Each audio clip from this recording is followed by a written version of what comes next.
There's a guy I'm about to interview right now. This guy believes that the idea of a man marrying only one woman is rubbish. And he believes that a man is supposed to marry as many wives as possible. That is the strength of an African man. Come with me, let's do this interview together. After a little argument with your wife as a monogamous man, when she begins to weaponize sex against you, madam in on a mood, she says no. You can't Nkechi will run like a fast dog. Piam, home, home, home. The white man was the person who made the statement that a man is polygamous in nature. And now you know that a man is polygamous in nature. You have created a marriage system that blocks the pathway of that polygamous man. Polygamy saves a woman heartbreak, emotional trauma, hating and fighting her protection, which is her husband. Bro, why are you against monogamy, man and wife? Why do you think that a man should marry more than one wife? Okay, thank you so much for that question. I'm going to give you 16 important reasons why polygamy forms the base roots of African man culture and why it is something that Africans can never live without. Number 1, polygamy is the ancestral science of separating the generosity of a man from the selfishness of a woman. Because by nature, a man was created to be very, very generous. A man by nature was created to be very, very magnanimous. And that is why you discover men can go extra mile in making sacrifices to protect their land, to the extent of even giving their life in wars to protect community land that is not personalized to them. And so a woman by nature was designed to be very, very selfish. And the reason why nature designed a woman to be very, very selfish was because a woman's selfishness takes care and preserves the home. A woman manages the kitchen and the infant, and so there is a requisite level of selfishness that was required to manage the economy within the house. So why nature designed a woman to be very, very selfish, to take care of the home and the whereabouts of the home?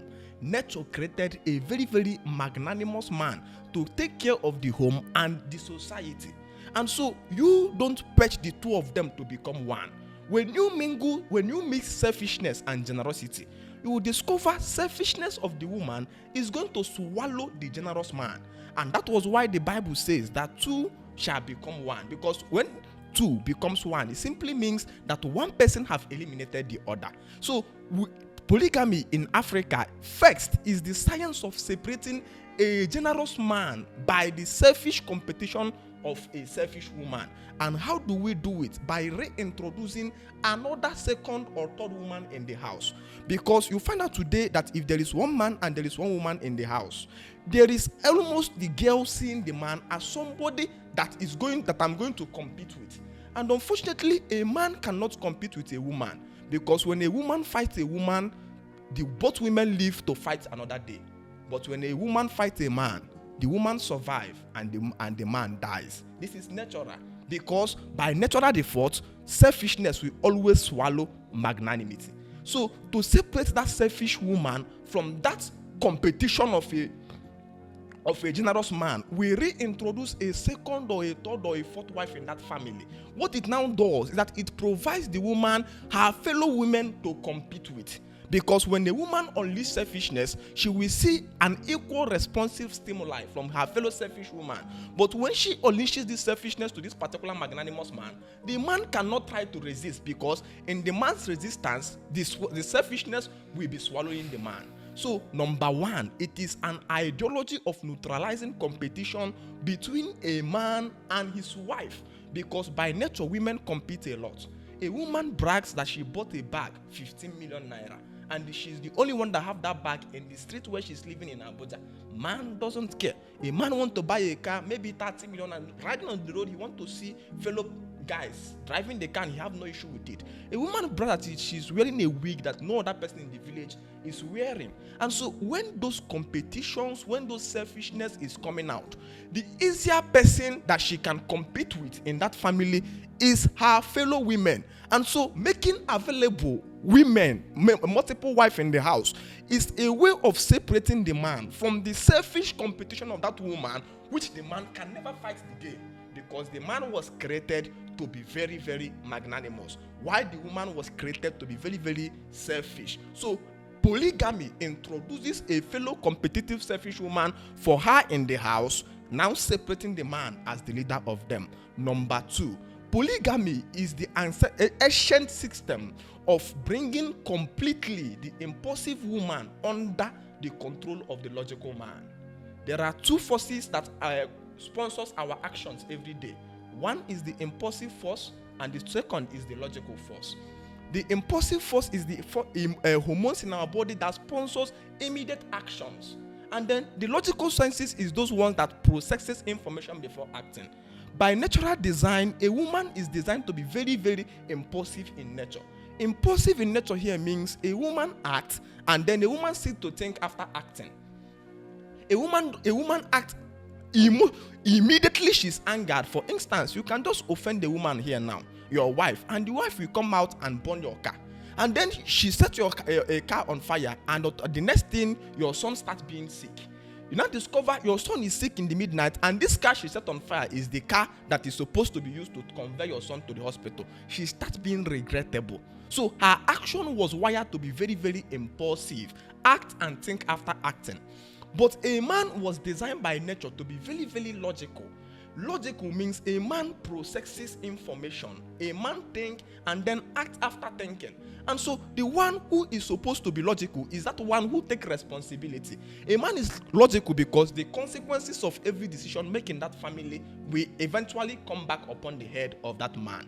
And so you'd find out that in every setting, for you to have normalcy, impulse must be brought under the control of logic. For instance, I am moving my hand up and down now. My hand is moving up and down according to the impulse in my hand. But this hand is not moving involuntarily. No. This hand is under the wiring control of the logic in my brain. So I'm counted a sane man today because my logic in my brain have full control over the impulse in my hand. My mouth is speaking impulse. But this mouth is not speaking involuntarily. No. This mouth is speaking under the control of a logic.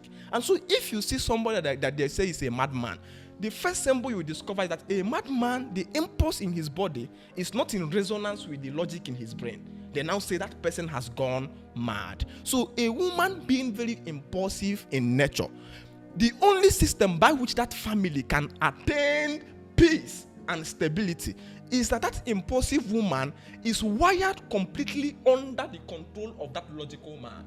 You don't keep that impulsive woman as a partner to the man. You don't keep that impulsive woman as a better half, as a soulmate, as my sweetheart. You put that impulsive woman as under the total control of the logical man.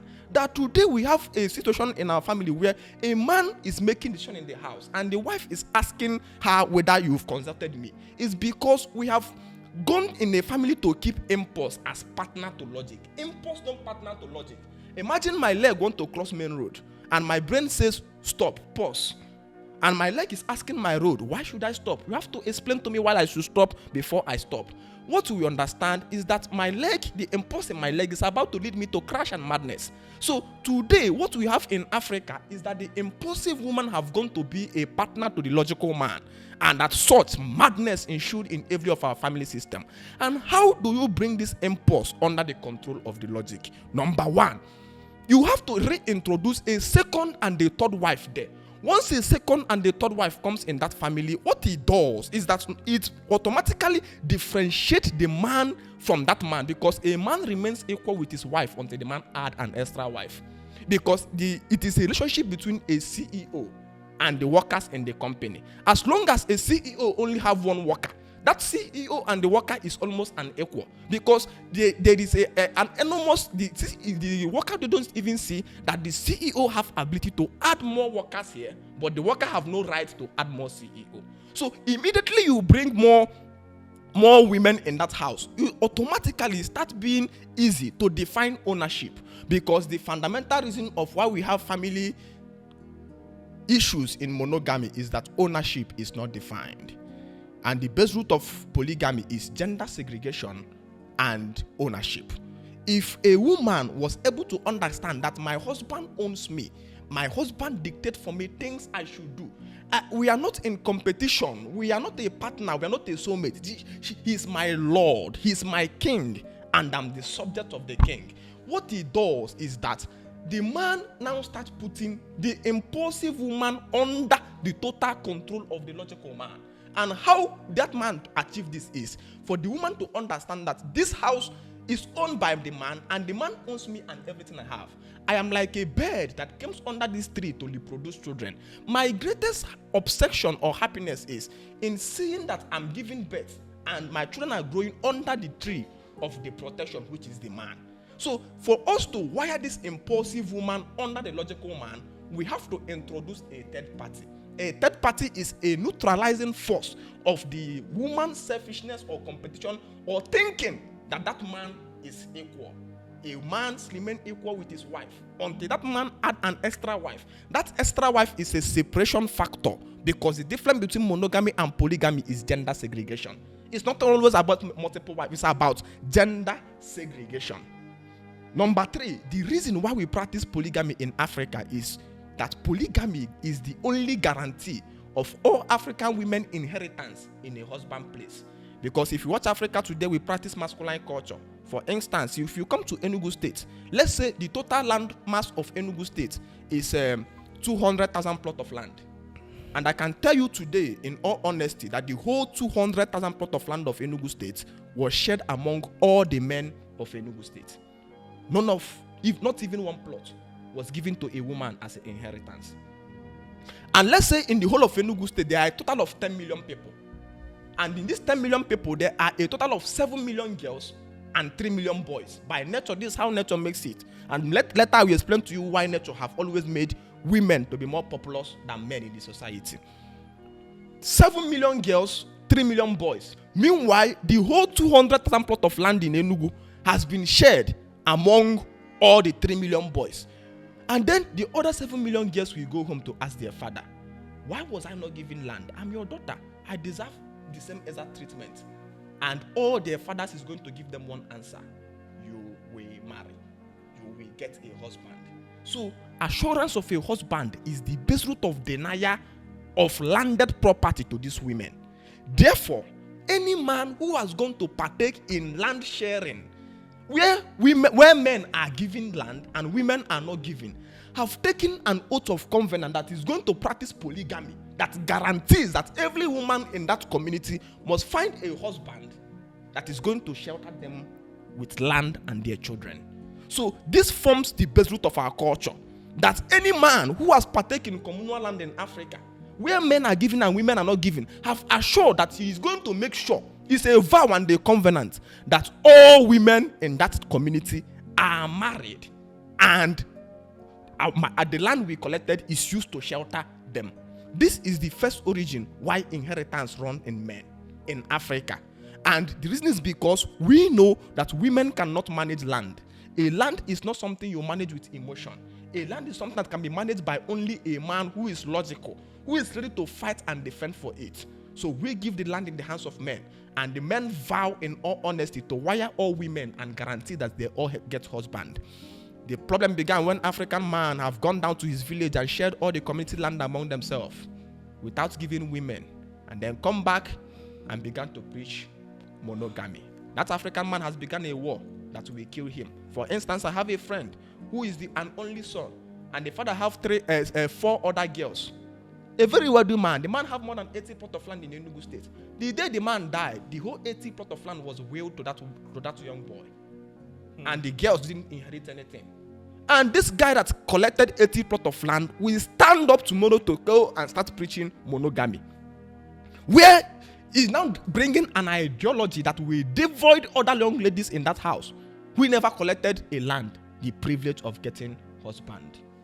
Number 4, the reason why polygamy forms the root base of African man culture. Polygamy saves a woman heartbreak, emotional trauma, hating and fighting her protection, which is her husband. Because the only ideology of the white man that white man used to destroy African man family system is when the white man began to introduce an ideology against nature. The white man was the person who made the statement that a man is polygamous in nature. That language didn't come from Oboka. It came from the white man's land. That a man is polygamous in nature. And now you know that a man is polygamous in nature. You have created a marriage system that blocks the pathway of that polygamous man from fulfilling that his natural desire. And then you introduce an ideology of cheating to condemn the man.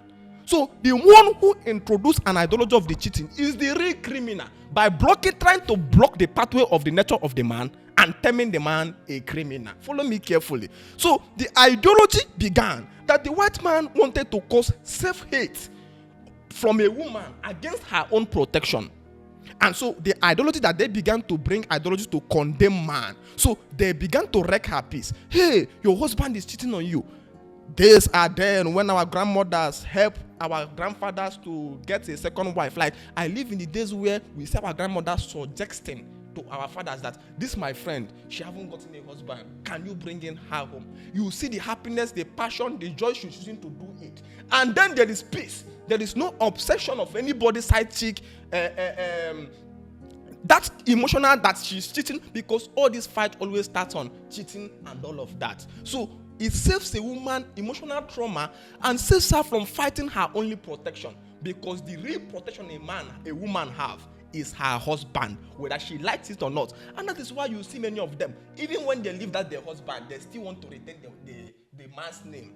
Example is this girl, Mary Doche. The husband wanted to practice polygamy and she left. But up to today, she's still answering the name of that husband, because that name comes with glory. That name comes with protection. If that girl should go and remove that Edoche and put maybe her father's name, his surname is Nwankwo or Okeke or Mbafo, and then now says that we have somebody to endorse. We have a very new ambassador to endorse in this deal. Welcome May Nwankwo or welcome May Okeke. You discover nobody knows her. The glory is not there. But if you hear May Edoche, you look and you behold. You remember the Agunteje. You remember the glorious man behind. So even though she left the man, the glory and protection that comes upon that name is always there. If you go and meet a woman walking in the street and you stop your car and say hi, and somebody says it's somebody's wife, you move off immediately. You don't want stories. So that man is a protection upon her. So the white man began to introduce an ideology that will make this woman to start hating her protection, like convincing the tortoise to start fighting against his own shell. And then that ideology began by telling that woman that the husband is cheating on her. The man is not a cheat. It is the white man who is trying to cheat the man in the rubbish monogamy they created by trying to make a man, blocking the pathway of the nature of a man, to condemn him. Number 5 reason why polygamy forms the base root of African man culture is that polygamy saves and destroys everything called prostitution, divorcee, lesbianism, LGBTQ, homosexualism, rape, and so on and so forth. And how does it do it? Today in our society, you always hear them say, speak up against prostitution, speak up against rape, speak up against divorce, speak up against lesbianism. Speak up. And when you speak up, while you are speaking up, you are seeing those evils expanding. Time is now for Africans to sit back and ask themselves, is it truly about speaking up?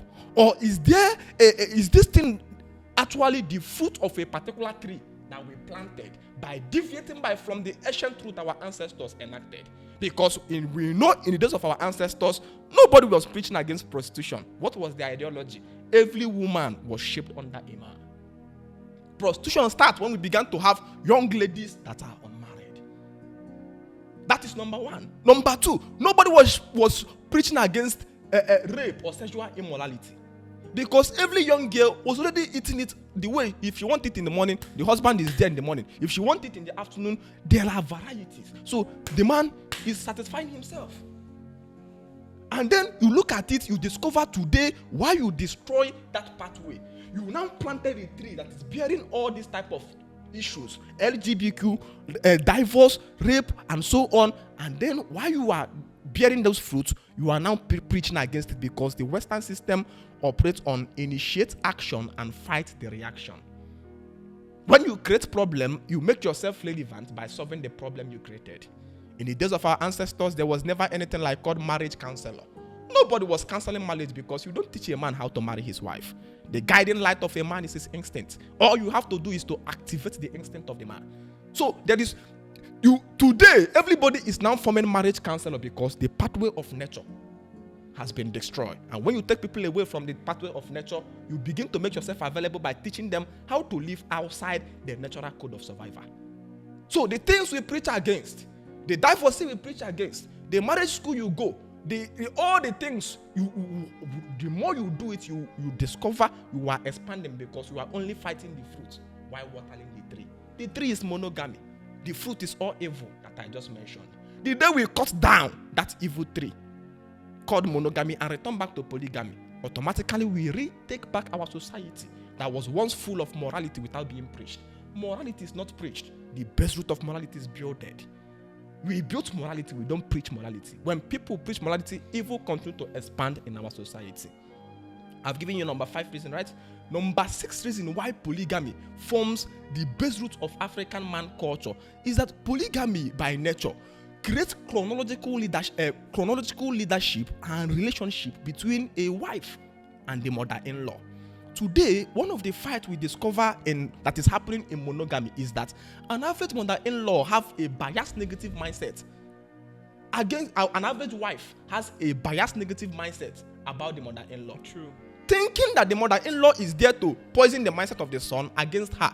But this is not always so. From the days of our ancestors, which we are trying to return back to African Renaissance, a woman understands that my mother-in-law is my first boss in the house. Like I was growing up in the days of my father. My father will pick his first wife and give it to my grandmother to train. Because families in Africa is mold. The woman have to beat the woman, the new wife. I don't mean beating. I mean form her into the new mold family. Her. Yes, the new family mold. And then this is called family transplanting. Transplant means she's coming out from a total family with mother and father. You have to create for her a new mother in this house. Because the problem we have today is that your wife is not seeing your mother as her own mother. And once your wife is not seeing your mother as her own mother, it simply means she will be seeing her father's house as another place of home of residence. Transplant was not successful. So in that case, you start hearing men crying and saying, my wife is making money and she's sending the money back home. Because you didn't create the chronological relationship between a mother-in-law and the wife. And how do you create this relationship? The first you have to do is to understand that you free yourself from that woman competition by presenting polygamy in the house. In that polygamy, you discover the first wife will rule the second wife. The second wife rule the third rule the fourth. This is how it happens if your ratings fall apart. Atebe says that in the Igbo system of chieftaincy, that all the wife of a titled man doesn't wear the anklet. The only wife that wears the anklet is the first wife. You know what that anklet means? Staff of authority. It gives her authority to rule over other women, while the mother-in-law rule over her. It is total relationship. So the ideology of monogamy began in Bible. The Bible says, therefore, Genesis 2:24, it says, shall a man leave his father and mother? And you begin to ask yourself, why is somebody creating a marriage where a man is told to leave his father and his mother to cleave to a woman? It is because, number one, the defense of a man, the protection a man has is his family. A man who is close to his family, you cannot necessarily harm the man. You can't injure him. You can't persecute him. So when a woman wants to deal with a man exclusively, the first thing the woman does is to try to dislodge the man from his family. So immediately, the finished marriage, the woman starts telling you that your brothers, what is your brothers doing here? What is your sisters doing here? Remember, the Bible says a man should leave his father and his mother. What is your mother doing here? It's our house. It's between us. Marriage is not between two people in Africa. Marriage is a transplant of an African girl to the house of a man. And then when you transplant, there is meticulous work to do to form her into shape. It's not like what we do today in monogamy, that when you finish marrying a woman, you take her to honeymoon. That is nonsense and stupidity. There is no farmer who goes to celebrate just because he finished transplanting. That is a time of meticulous molding, shaping, until you form her into the family molding and shape which you want her to become, in such a way that if you tell her sit, she will sit. If you tell her stand, she should stand. So number 6 reason I give is that polygamy creates this relationship, total relationship between the mother-in-law and the daughter-in-law, so that they will not be fighting between the two of each other. Number 7 why polygamy is the base root of African man culture is that it saves the premature death of man. Today, if you look around, you discover men are dying so early. Men are dying so early, in right, in left, and in center. And the reason is because the thing that causes any person to die is lack of state of peace of mind. And the greatest thing that frustrates a man is to fight with a woman, to have a woman that he is competing with in the house. I repeat, when a woman fights a woman, the both women survive to fight another day. But when a woman fights a man, the woman survives and the man dies. So the premature that we have today, that men have given up to alcoholism, frustrations, all that man is trying to do to pacify the monogamous wife, the woman says, you are not doing it well, because there is nothing that satisfies an unsatisfied creature. So the seventh reason why African ancient ancestors practiced polygamy is to save the life of men, to prolong the life of men. And that is why in the olden days, when you hear that a man died, and that man died before reaching 100 or 90, you see many questions. They start asking, let's bring the wife and ask them, what happened to this man? This man cannot die if he had a good wife. At some point they say, bring the women, let the women go and swear. You know what it does? It puts fear upon those women when any man they have as a husband becomes sick. So they'll fight with all their nails to make sure that their husband comes out in strength and energy. And this we can achieve if we introduce 2 or 3 or 4 wives in that house. Because 2 or 3 or 4 wives, we neutralize every fighting venom in that house. Number 8 reason why polygamy forms the base root of African man culture is that polygamy increases humility of service, because monopoly truncates submission. If you come in a company, or in fact, to understand this thing perfectly well, the relationship that exists between an African husband and the wife is the exact relationship that exists between an African mother and her children. Number 1, there is no African mother who wants to have one child. And the reason is because every African mother understands that one and only truncates submission. If she have one and only child and she beats that child, the child says, I'm going to kill myself. That woman's heart will panic. It destroys submission. You come in a company, there is a CEO who have only but one worker. And the one worker came late and you says, the next time you come by this time, I'm sending you home. If that one worker realizes that she's the only one and there is no replacement, she's going to come late again. One and only truncates submission. So if you want to get the effective service, bring in 2, 3, 4 wives in the house. At least, even if it is not up to 4, make sure it is up to 3. I know why I said make sure it is up to 3, because the triangle of life starts attaining peace from 3s upward. If you make it only 2 wives, that is going to be a very fierce competition between the first and the second wife. But once they become 3, that 3 will automatically, the first one will not know who to fight again. So the ideology was that in that 3 wives, automatically, you now see the willingness to serve in humility. Like you come back home, and after a little argument with your wife as a monogamous man, that woman begin to, weaponize sex against you. Because sex is a big weapon that monogamy weaponizes against a man in polygamy. So when she begin to weaponize sex against you, madam in on a mood, she says no. You come Nkechi will run like a fast dog. Piam. When she sees that there is availability of what she would have used to brag or pride, automatically the pride decreases. If you want to understand this, look at MTN. Years ago when we are little children growing, MTN and Airtel were throwing in their weight of monopoly on Nigeria. A SIM card worth more than 15,000 naira, 30,000. All of a sudden, 9 Mobile began to come. Etisalat began to come. That is Etisalat and Glo. When Etisalat and Glo came and competition became fierce, a point came that MTN was even giving their SIM card free. So anything that is produced by one and only is going to be very, very disastrous.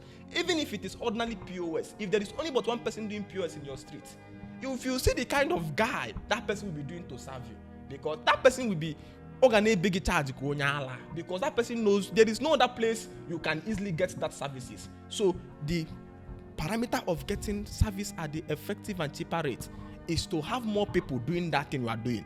The reason why flight is so costly today in Nigeria or Africa is because there are not many people who can be able to run the flight transport business. The day we have numerous people doing it, you discover that monopoly is the base root of throwing your pride and your weight against people.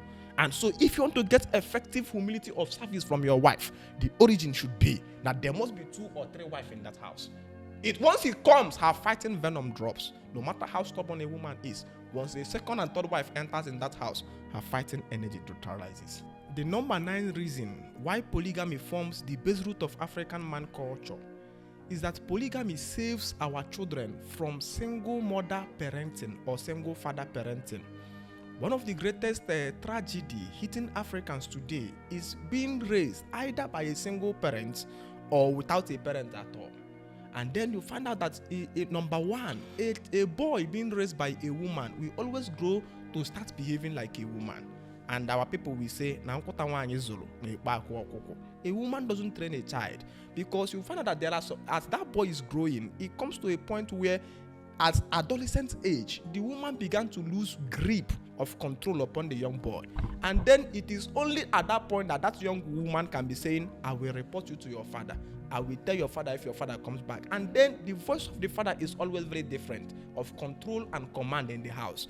But in a situation by which monogamy has fueled divorce in our home, we now have so many families that we are separated because of cheating stories, keeping single mothers everywhere in the streets, who the children now left in between, following either the mother that left, or the staying with the father. And now staying with the father, another monogamous wife comes in and begin to maltreat the child. Now we want to create a society by which the future of every children will be guaranteed under the complete parenting of both the mother and the father. And again, number 10 reason why polygamy forms the root of African man culture is that polygamy builds the bridge between the old and the new. Building the bridge between the old and the new is what our people say, which is that there have to be a relationship that takes care of children even when either their father or their mother dies. For instance, in the olden days, a man marries 3 wives, and then maybe you see the third one or the second wife die, and leaving the other children without a mother. You find out that the 2 wives who are remaining in the house will share the children among themselves. And then I have seen circumstances where a woman picks a child of a dead late co-wife and breastfeeded her. The child never know that she didn't have a mother until the child starts coming to maturity. What he does is that he saves our society from this tragedy today, ravaging us, where you see that a man have only but 1 wife and maybe 3 children, and that wife die. The man now want to go out to marry another woman that will start taking care of the children. The man will find it very, very difficult. 1, because girls will start making guy for him and saying, now you already have 3 children, is it me that want to come to start training other woman's children? At some point, you even see the woman giving the man condition that you have to send this children away if you want me to come in.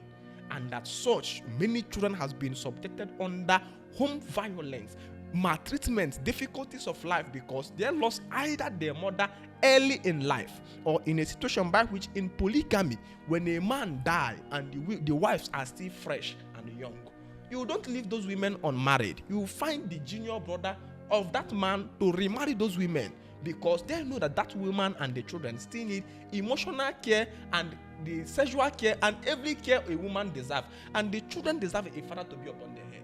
But what we see today is that once your mother die or once your father die, the child become either fatherless or motherless, and this have deep implication on the child's cycle of growth, life experiences, and other traumas that he faces. And that is the reason today in Africa we hear things like child adoption. In the olden days, we didn't know anything called child adoption. Child adoption is human trafficking, because you cannot go and buy a child that you doesn't know his father or his mother without the blood. Because in the olden days when we practice polygamy, every child has a father and has a mother. It doesn't mean that that father will be your biological. Even when you lost your mother, there is always a co-wife there that is there to help. And when you lost your father, there is always your father's brother who is there to remarry your mother and stand as a father for you. So there was no child in Africa that was fatherless or motherless before the white man came. That was why there was nothing like motherless babies home before the white man came. The white man introduction of monogamy created motherless babies home, and they make themselves relevant by telling you to go and visit the motherless babies home. And then while they are doing motherless babies home, all of a sudden the motherless babies began to introduce the ideology of child adoption. It now starts selling people's children. You go and carry a child. A man marries a woman, leading me to point 11 now. Polygamy saves us from barrenness stories and issues. A man marries a woman, and then for the first 4 to 5 to 6 years, the woman is not conceiving. In Africa, family is actually the unification of a man and a woman to produce children. And as such, if two people come together to build a company, and after 4 to 5 years, a product is not coming, everybody gets worried. You see, they call the man home and they call the woman home. They ask the man, what is wrong? Are you sure you are a man? Are you sure you are fertile enough? If the man consents to his own self that he is not fertile, what Igbos will do, or what every polygamous family will do, is that they have to introduce an ideology by which the man's brother, immediate brother, we have to send to go and impregnate the wives for him. Great things fall apart. Akokalia's 2 wives were impregnated by his brother. Because what we practice in Africa is obi echina. Our lineage shall not close. Then if you ask the man and the man says, I am okay, I don't have any issue. He now says, okay, let us marry a second wife for this man and see the effect. The second wife is automatically picked. If your second wife is picked automatically, you discover if in the space of 2 years a child is not coming, people are man and working man. This man is not all right, but he doesn't know that he's not all right because it's not every sick person that knows he's sick. Understand? So this is an ideology that sustains and guarantees immediate continuous survival. Today, that we have a society where men are celebrating that after 12 years of barrenness, we conceived and give birth to. Are you not a stupid man? If you married at the age of 40 or 40 years and you waited for 12 years before your wife gave you a son, that is 52 years of old. And you begin to train a child from 52 before an average African child comes up to age to start taking care of the parents. It's almost 52 plus 30, 80 years. So before you can even eat anything from your child, it's from 80 good years. That is madness. In Africa, we practice a culture of obina mechina. Many men today has been tied in monogamy, that they have one want to cheat, and then we are losing life because the real purpose of life is survival. We are all here to survive, and the man starts living the day he's able to reproduce survivor. That is point number 11. Point number 12, why polygamy predates African man culture, is that polygamy increases Africans' population, increases a people's population who are weak. And I'm going to get extensive here. Population. If you study different creatures or different animals in the jungle and how they reproduce, you discover the exact place where animal strength stop. It uses giving birth to salvage it. Animals that are very, very strong and powerful in might, nature denies them ability to be more populous in number.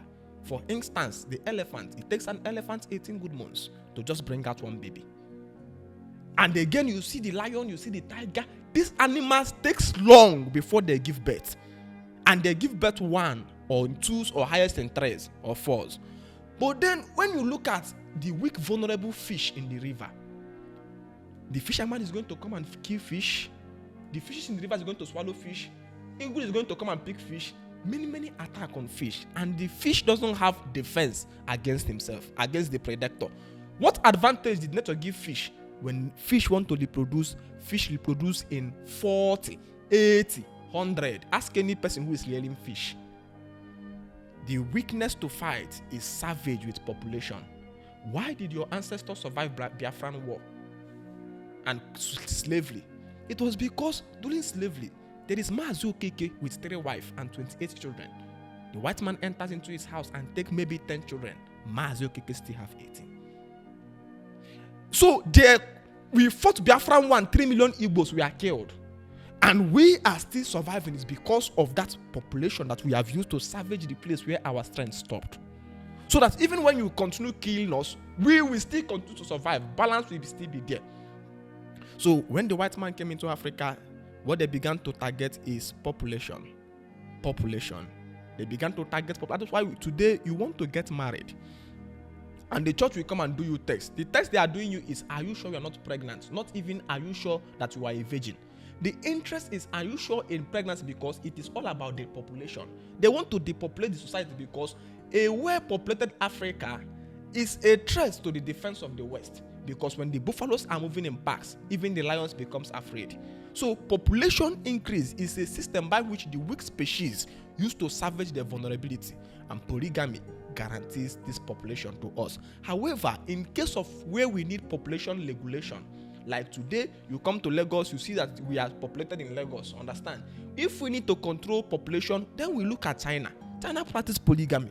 And at some point, China discover that the population has become too much. What did China do? China practice what they call birth control. But this birth control is not to man. Birth control is attuned to every woman. Each woman gives birth to only one child. It can be one man making these 8 women pregnant, but you don't regulate a man from, you don't say you are doing birth control that a woman should not give.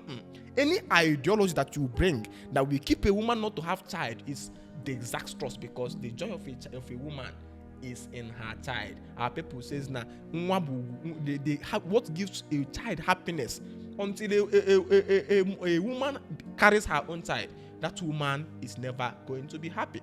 Number 13 reason why polygamy forms the base root of African man culture is that polygamy connects us to agriculture. When we practice polygamy, it connects us immediately to agriculture, to food production. But when we practice monogamy connects us to pursuing money. It's just as simple as that. And you can see today that most of the food we eat today in Nigeria comes from the north. Because when you have that populous family, you must be forced to go and produce food, utilize land, and get connected to land. And so when we enter into monogamy, Igbos, we begin to sell land and we lose our dignity and our value. Number 13 reason why we practice polygamy now. 13 reason why we practice polygamy is that polygamy destroys societal selfishness and creates communism. Like I was telling you a few minutes ago, if an outside person is here today fixing slippers or working slippers, if he have 2 and somebody brings another one to him, he will throw it to his brother. Communality spirit stemming from that family where he comes from, where he watches this person is coming from another different mother, but we are all one. That instinct lives permanently for cooperation and among themselves. Polygamy is the culture of men who cooperate, and so when polygamy takes the base culture of a family, communal spirit takes the root of that particular community. But when monogamy, which is the selfishness of a woman, takes root, selfishness and competition takes base of the culture. If an Igbo man have 10 slippers working, and you bring the 11th one for him, and there is one man who follow monogamous son who is there, who didn't have anything working, he will tell the other person that, you see what will happen, come and collect these slippers in the evening. The ideology was that polygamy creates seeing yourself as totality. I was coming from Lagos. I was carried by an outside person. He dropped me at a particular place, but that place was not the location I was going to. So I came out and I wanted to enter. I entered another bike. The outside man came and said, "But now me they carry him before." The outside guy will carry me, say, "Come down and go and enter his own." The guy says, "No, carry him, they go. If na Igbo man, if you no allow me, make I feel another bike, go." You understand? The ideology was that where you live in a house where you see other people's children from other mother. No, it is another mother reproducing you. Cooperation and totality of that communal brotherhood lives in your heart. But then, when you come out from that family where you only knows about yourself and your wife and your selfish 5 children, they create almost. That is why you discover there is a lot of fight today among us in terms of properties when a man dies. These fights were not there before because we all are too self-centered in monogamy ideology. Number 14 reason why polygamy is a do-or-die affair in Africa is that polygamy readies men for defense. The primary purpose why a man is formed is to defend the society and the land. And the only way where a man can defend that land is where that man has been separated from fighting with a woman. A man who fights with a woman cannot defend his land. That is what is happening today, that Fulanis are raiding off our land and killing our women. And then there are men in the churches praying and expecting God's intervention. What they fail to understand is that everything today that we call land ownership was gotten by FORCE, force. The place Americans are living today was gotten by force. The place your ancestors was living today was actually gotten by force, and the only thing that will sustain it is the men's readiness to fight. So when you hear that the Fulanis are killing people in Benue, in our villages, it is because they are killing people who the men has been defenseless. The men have gone into love and romance. And this is one of the biggest teaching I'm doing. Taking away completely love from the heart of men. Because polygamy doesn't make use of emotions. Polygamy makes use of logical leadership. So if any day I meet anybody at all that is a man, the first thing I do is to cook off everything that causes emotional attachment in him. This is the umbilical cord that the woman uses to rule over a man. Once that emotion is savaged off, that man becomes very, very authoritative, clear in decision making, because a lover man cannot engineer polygamy. A lover man cannot engineer. That man is going to create coerce. It's going to create problem, because once love is there, you start understanding why the polygamy that we watch today in Nollywood is bastardized. Because Nollywood always portrays to us a polygamy where people are fighting, a polygamy where violence, because Nollywood portrays a polygamous man who loved the first wife more than he loved the second wife. Or a polygamous man who, maybe because of the childlessness of the woman, he go and bring in a second wife and start showing the second one love more than the first. These things are rubbish. Polygamy doesn't make use of love and emotion. Polygamy separates a man from a woman and puts the man as a leader. Once you introduce love in the setting, you have destroyed your ability of control or leadership over her. It doesn't matter how many years the girl is. Once you tell the girl, I love you, that girl will begin to see you as equal, and automatically you will lose the grip of telling her what you will do. Love reduces a full matured man to a baby. So they begin to call a man a baby. That is our biggest insult to somebody who wants to lead and engineer a home. So that today we are fighting an African society by which we want to ready men again for that defense which they are born, to protect and to protect the land from the predator which the West has planted in our land. Because when you hear that there was a war in heaven and God sent Satan down to earth, the Satan they are telling you is the Arab. They are wandering in our bush with all their guns and ammunitions, scrambling for land, while we are just like Job in the Bible, gallivanting in happiness that God is our friend, not knowing that Satan has taken permission from God to come and tempt what we have at the back of our hand, and at the expense of even our own life. Number 15 reason why polygamy forms the base root of African man culture is that polygamy circulates wealth, while monogamy hold wealth. For instance, if there is Obi Kubana today, as rich as he is, Obi Kubana has been garnished with wealth that can feed a whole community. So if he had 20 wives, and this 20 wives gives him five children, that is 100 children. 100 children entered into wealth circulation. But what we are going to see now is that if the day Obi Kubana die, the wealth will be shared among just maybe 3 or 4 boys. Societal selfishness. If Obi Kubana have 20 in-laws, this in-laws wealth is circulating in that community. So there is no individual giant. There is all about your fairness, my fairness, and my awareness. Not one man arrogating the whole money to himself. The 16th reason why we practice polygamy is that polygamy determines the type of leadership that is practiced in every society. If we practice polygamy, then we cannot practice democracy.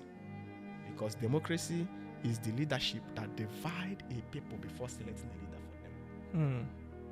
And then it's a leadership. Okay, let me tell you the easiest way to create enmity between me and you today is that there is Lucky Udu coming out to become president of Nigeria, and there is Light of Africa coming out to become president. It's an automated enmity.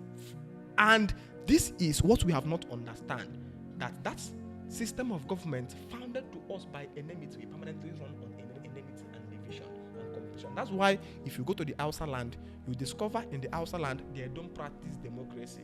Hausa practice 2 systems of government. One is monarchy. Igbos practice communism. Before the white man came into Igbo land, you will hear they tell that there is no king in Igbo. Igbo man knows no king. Because what we have in Igbo is what we have today in China. You know, China doesn't practice democracy. China practices CPC, Communist Party of China. And in such a way, it is not a government of one man arrogating the sense of millions to himself. It is a governance of the assemblies of elders who have passed through certain tests to make them to be among the leaders of the land. Just like if you read things fall apart, Okonkwo, because of the exploit he achieved as a young boy, Okonkwo was added into the leaders of the town. things are given unto us based on the excellency of impacts we have made according to leadership. So in such a way, you don't compete. One of the base roots of origin of African man poverty today, this then society, is that the white man democracy, which was fed to us through monogamy, has taken over our society. Selfishness began to rule over us. I think this is 16 reasons. And let's pause for here. Let's not go further. Thank you. Wow, that was a lot. And I don't know why I don't usually enjoy interviews where I can interrupt you to ask questions. Unfortunately, my audience do not like me interrupting people, but I feel I am most active when I can. No, it's okay. The thing is that if I have to wait until you finish, there's always something you say. Do you understand me? That will either complement what I should have asked. So it will not be okay for me to start asking it anymore. Do you understand? But if I'm asking promptly, let's say you say something now and I ask you a question, do you understand me? I don't have to drag you back. And I don't even know what you are going to say next. So because I've asked you that question, then you can now use that question to even prepare what you want to say next and say it better in a way that it is clear for everyone to understand.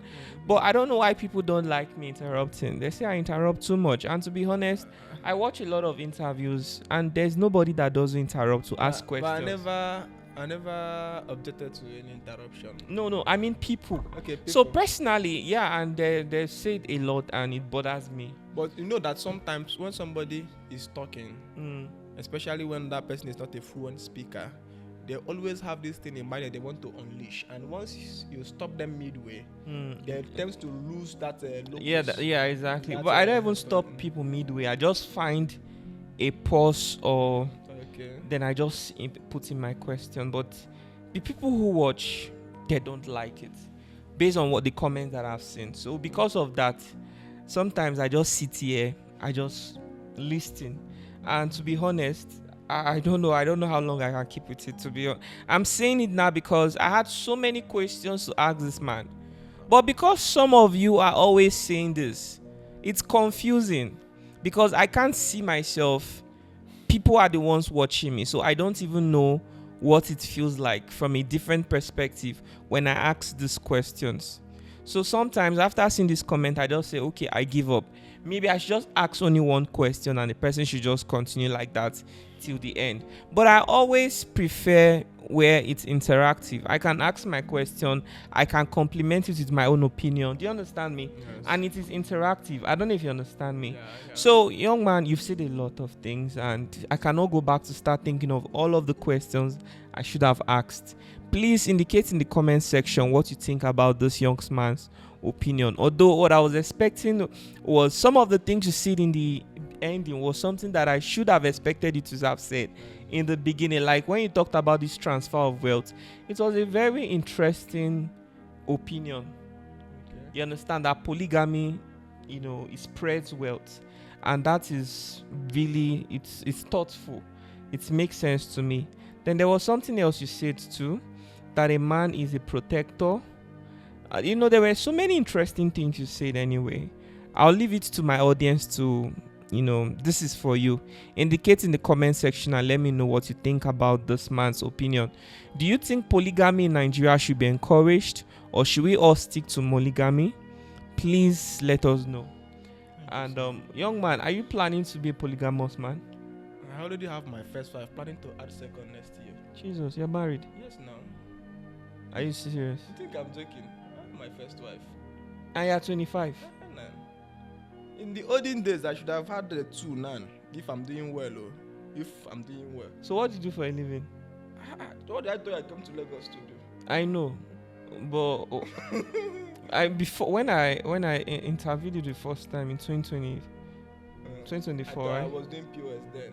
POS, no. Somebody commented I used to repair generator. Yes, I used to repair gen. Then from gen, I moved to POS. POS business. Then from POS now, I sell accessories. Phone accessories, okay. And you're also trying to go into farming? Not just right now. I've invested more than the team, me and my team have spent more than 50 million naira in farming. In farming, okay. This young man has an old soul. And he's just 25. So those of you that are always commenting I should stop interrupting people, see, be detailed about what you mean by that, because this is affecting me. Some of the most viral interview sections I've had were the ones where I had to ask multiple questions. I had to interrupt. All of the ones where I just let the person talk from beginning to the ending, they had absolutely no impact. And I felt sorry when I discovered that they did not even go far. So I don't know. I might just stop ignoring what I'm seeing in the comment section. Oh, she's beautiful. Oh, this is her business. Okay, this is Igbo shop. So, When I was starting the show. You guys are. Oh, that's nice. So you're planning to add one more? It's not just one more. What I know that the more my financial horizon expand, okay, the more I lay my hands on more wives. So what are you looking at throughout your lifetime? Maybe 9? Throughout my lifespan. Your lifetime. The more I acquire my village community land, this thing is about land. The more I get my village community land, the more I find women who I will use it to shelter. So that is it. So you can go as much as 15? No, that would be too much now, bro. Okay, 9. You know that if you study the Muslims, discover Muslims regulate themselves to 4 wives, even though they practice polygamy. Do you know why they do that 4 wives? Why? So that the man can be able, each of those wives can be able to have 1 week with the man every month. So those of you saying I'm always interrupting people, I may have to discontinue paying attention to your comments, because there's absolutely no interview section where the host does not ask questions or interrupt, because there are people, if you just let them be, they might continue speaking for 1 hour without taking pauses, without even letting you ask questions naturally. And somehow at the end of the day it impacts this interview. So I don't know where my viewers are coming from. I don't know the other kinds of people they watch, and I don't really know, but I try to respect you people because I make this content for you guys. But if your suggestions are not helping me, are not helping the stories, I might have to discontinue it. I have also been able to reduce the background sound of my videos. We even discussed completely removing it, but because there are some people who still like it, we are going to leave it there, but we have reduced it. I hope it's not too low. Also let me know in the comment section. Please keep supporting this platform. We want to grow. We are trying to see if we can get sponsorship from companies and individuals, because that will really help us to tell more stories, to reach out to more people. There are people who want to tell their stories but to not even have transportation to come around, and that's a huge problem because we are still growing. At the moment we are just using only 1 camera, and that's why you can see 2 people just facing here. So we are hoping to expand. We can get like 3 other cameras, and the seating arrangement, the setup is going to be different. So please keep supporting the platform. Lucky Udu experience is new, and we are hoping to grow so well before the end of this year. God bless you all so much. Thank you very much, bro, for coming.